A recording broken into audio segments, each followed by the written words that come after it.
Lindsay Rogers Seitz, very much former practicing attorney, turned author, mental health advocate, speaker, and consultant, also on behalf of mental health. It's taken me my whole life to come out with the story.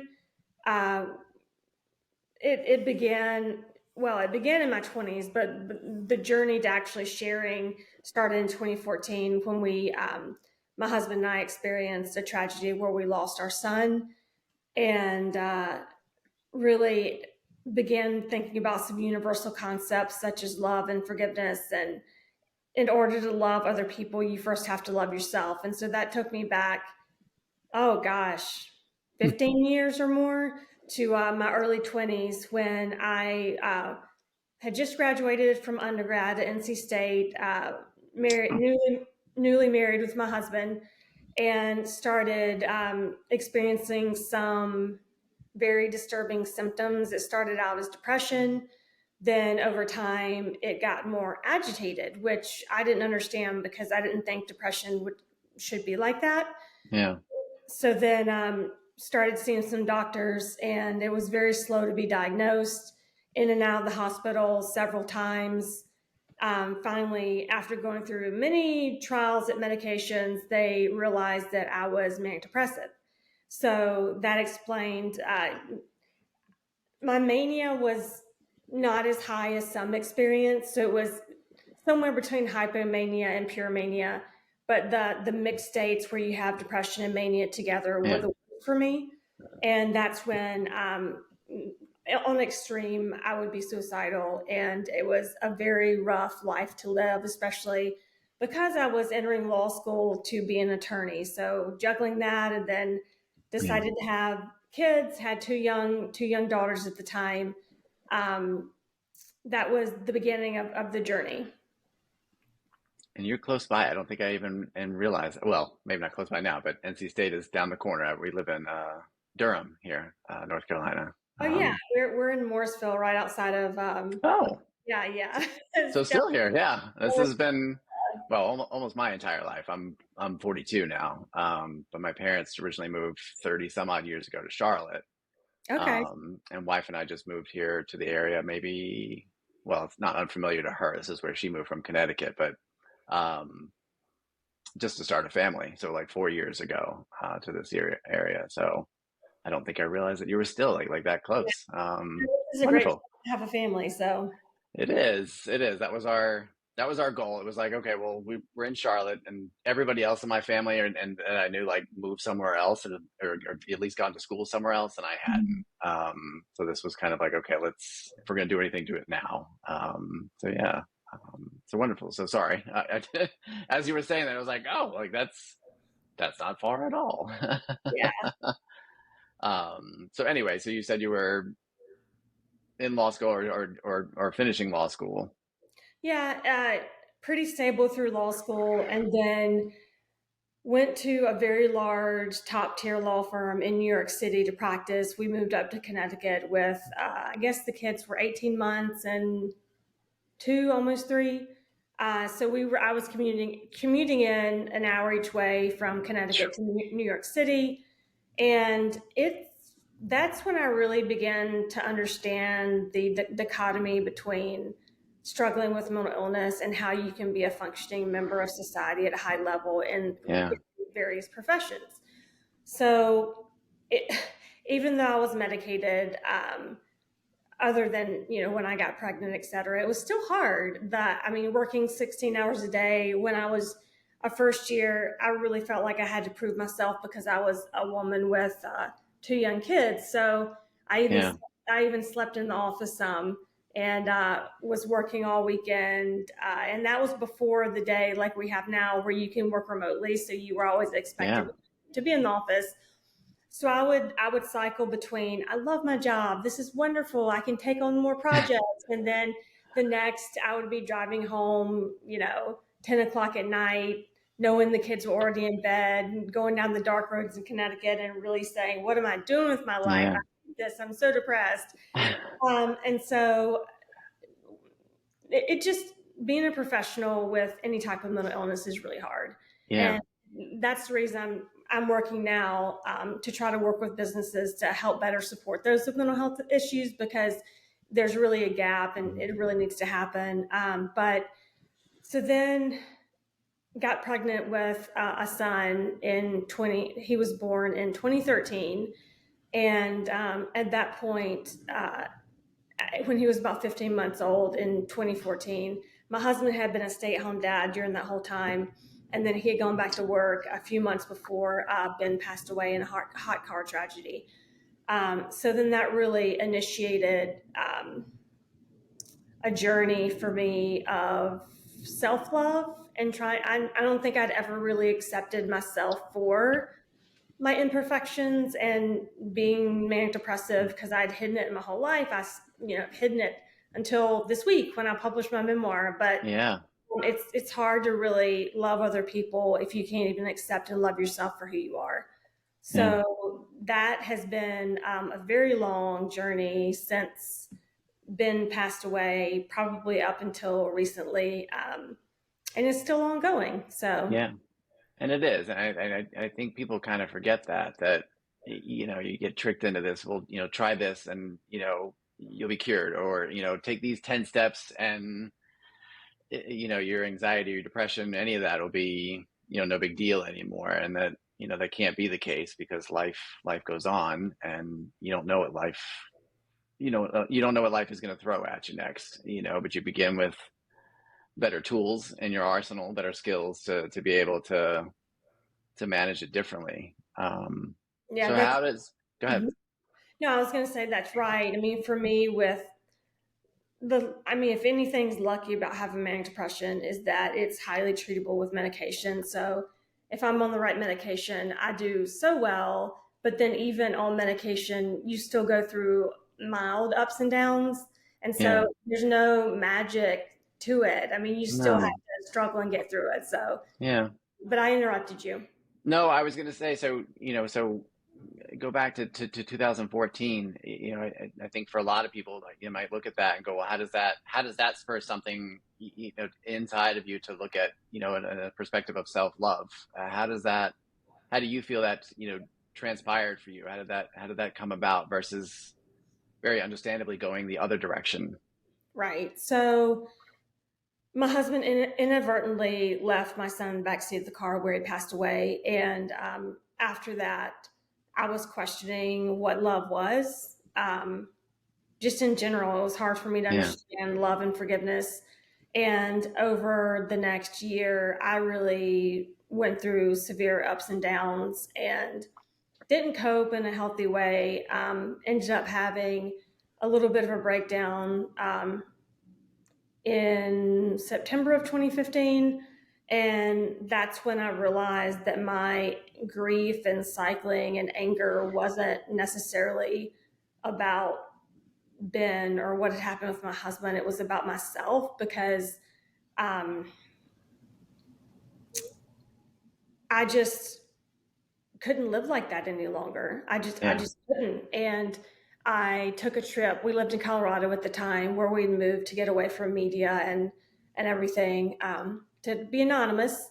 And I took a trip up to Aspen, Colorado, and basically went into nature with a chair and a computer, and had started taking a new medication for the first time that day, and it really started helping clear my mind. And it was the first time that I'd felt good in years, Yeah. uh, and it was a relief. And so when I started writing, it really began with my own journey, um, out of the silence, and not to be hiding anymore, to help other people so they can not feel so alone.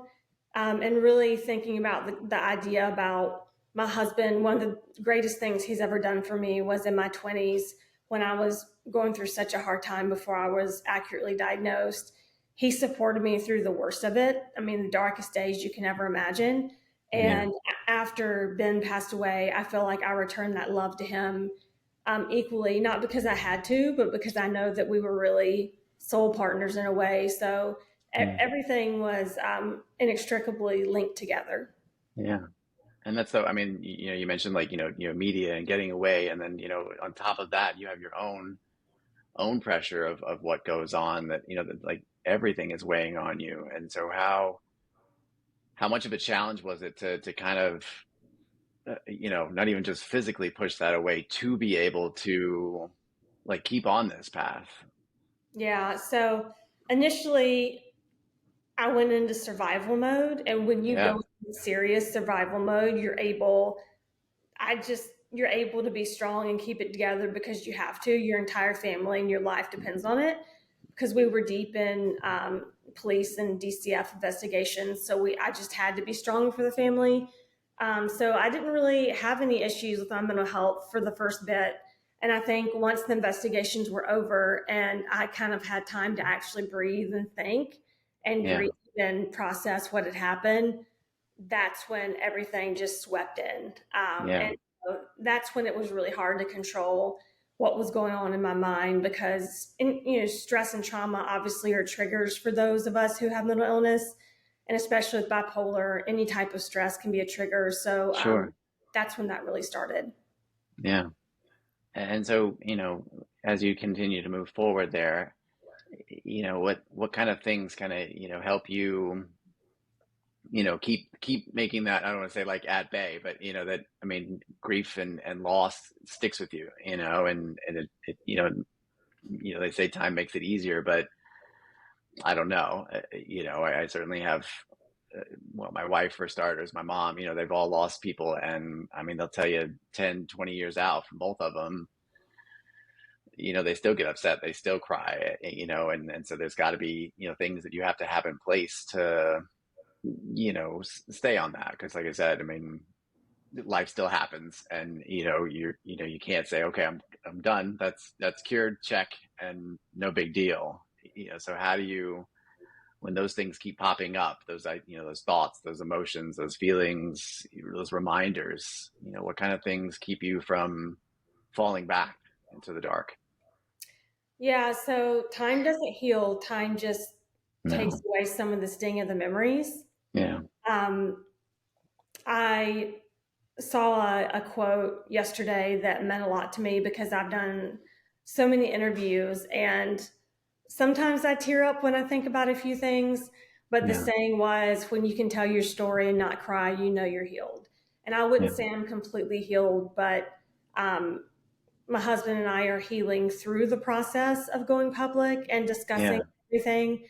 But you're you're always going to have triggers, and you just have to have a good support system. When this first happened, nobody knew what to say to me, to us.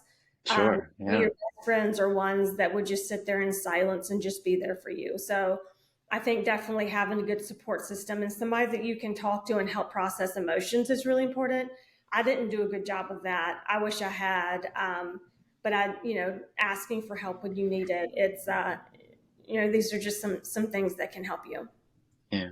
And so what ultimately chose you to, or made you choose, I should say, to, I mean, public is something that, is definitely right, a choice to make, especially with something, so tragic, that you could just simply just say, this is our story, this is my story, this is not something that needs to be necessarily heard for everybody. So what kind of spurred the thought and ultimately made it come to fruition that people need to hear all this? Yeah, I mean, well, in the prologue to my book, I say this is not a story about loss and grief. It's a story about love and hope. And I think there's so much negativity in the world that we go through Yeah. these days. I really wanted to share a journey to show others unconditional love and forgiveness, and being of faith, the knowledge that you'll see your loved ones again and that God is all around you. And then one of the biggest parts of it was really I'm just tired of living in silence. And Yeah. for my whole life, I've never been able to tell one person that I was bipolar for fear of stigma and around anywhere, but especially in my profession. And it's just time for me to speak out because we all need to be able to speak out and really try to reduce stigma in society. So that's probably 50% of publishing my book, just so I could say things that a lot of people don't and try to empower others to do so. Yeah. What's been the hardest part about doing that? Has there been like an immediate, like, response from people that it's like, this is, like, what is she doing? Like, why are they sharing this story? This is, or are they, I guess, for lack of better terms, like they've kind of formed their own opinions about what happened, and Yeah, sure. you know, Everybody does, and I think for some they view it as being painful yeah, because it's such a tragic story. But when you read through the book, of course, there's some things in my memoir that discuss what happened, but overwhelmingly, it's more about overcoming and finding yourself as a person, especially if you're struggling with anything, especially mental illness, but then also understanding some of the most universal concepts we can ever think about, like love and forgiveness and God and loss and everything. So I mean, of course, you have to, why you're doing it. And I feel like I'm meant to share this message. So you kind of have to overlook some of that, but I'm not going to say it. Yeah, it's really hard. It's very hard. And, um, but when this happened in 2014, there was so many negative comments in the media and in just everywhere, just strangers. And we just realized you can't read them. You just have to overlook it because yeah. yeah, it's hard to continue going on if you really listen to so much of that. And it sounds like, I mean, a lot of it was even coming from the places where, you're turning to the most for, you know, some type of relief, or, trying to figure out what happened, and be there to protect you, from, I mean, not necessarily not media, but, law enforcement and things like that. You're having to explain yourself to people that, you shouldn't have to explain yourself to, that, this is a hard moment for you. You're looking to them to make it easier, and not. Yeah. You ask about how it came to fruition about really coming out and talking about mental illness. And I mean, a turning point in my life was when the Child and Family Services was investigating Kyle, obviously because of what happened. But then when they found out I was bipolar, began investigating me too. And that was the first time I had experienced true discrimination. Um, Yeah. and it was eye opening to me about the problems that we do have in society when it comes to stigma and mental health. Yeah. So I think people read a headline about my memoir and the tragedy and forgiving husband and everything, but there's so much of the book is about stigma and mental health. Yeah. Yeah, that was just played a big role. Because you can see that, I mean, even, from your side of it, from his side of it, that, like, and we see it in the media today, as, as incidents happen, school shootings and things of that nature, that it's like, once you can find any shred of that in that person's story, whether they, had a moment with a school counselor where they said that they were depressed, or, anything, that's like, it's like, yep, there's our explanation, and let's throw that, right out there, and make sure that people know that this is to blame, and it Right. just makes it, you have to start all over again, as far as educating and explaining that, no, like, this is something that somebody's going through, and they need support, rather than blame and judgment, right? Yeah, and the tough part is that people don't really talk about mental illness other than in the context of extreme circumstances like school Yeah. shooting. I just read Best Minds by Jonathan Rosen, which is a great book about a friend who had schizophrenia and it didn't have a good ending. And he discusses that as well. And that's a problem in society. I mean, we need to talk about it and humanize mental illness so that there's an understanding of, normalizing it into the population of all of us who are functional and living our lives, and not just the small Extreme. percentage of chances where it's linked to violence or things like school shootings. Yeah. So, as far as, the message that you have, for people that, not necessarily even going through these situations, but, just life in general, what kind of things do people need to know, as far as how to embrace, this whole, which shouldn't be a silly concept, or a foreign concept, of, love and compassion and forgiveness. What do you feel that we're missing, that people need to hear, in order to understand that, like, this, I say it's, simple, but that the simple concept that we should be embracing more. Right. Um, in this day and age, especially with the advent of social media, there's just so much negativity and fighting and a daily rush focusing on things that in the long run don't matter. People, Yeah. um, Carrie Egan, one of my friends who's an author, uh, wrote a book about what people who are dying, what they think about. And it's always love and the time that they spent with their loved Yeah. ones.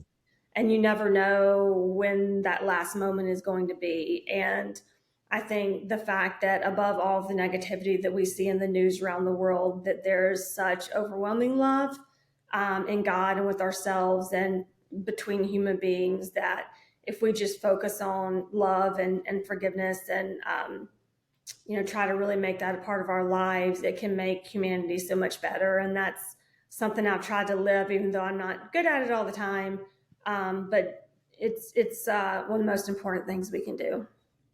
Why do you feel that forgiveness is such a challenge for a lot of people? And here you are practicing that in the most extreme way and in a beautiful way, that it almost seem impossible. But why do you feel that even just on a small level, people have a hard time embracing that for situations? Yeah, I think so. I initially, in the moments after Ben passed away and went to the hospital room where my husband was, basically just crawled on his lap and told him I loved him. And I think that was an instantaneous forgiveness because I knew that he was my soul partner and I could never be without him. But then you have your mind, which has to forgive as well. And so Sure. it's so easy to let the mental process and the constant analyzing and thinking about what happened and the blame and shame and everything come in.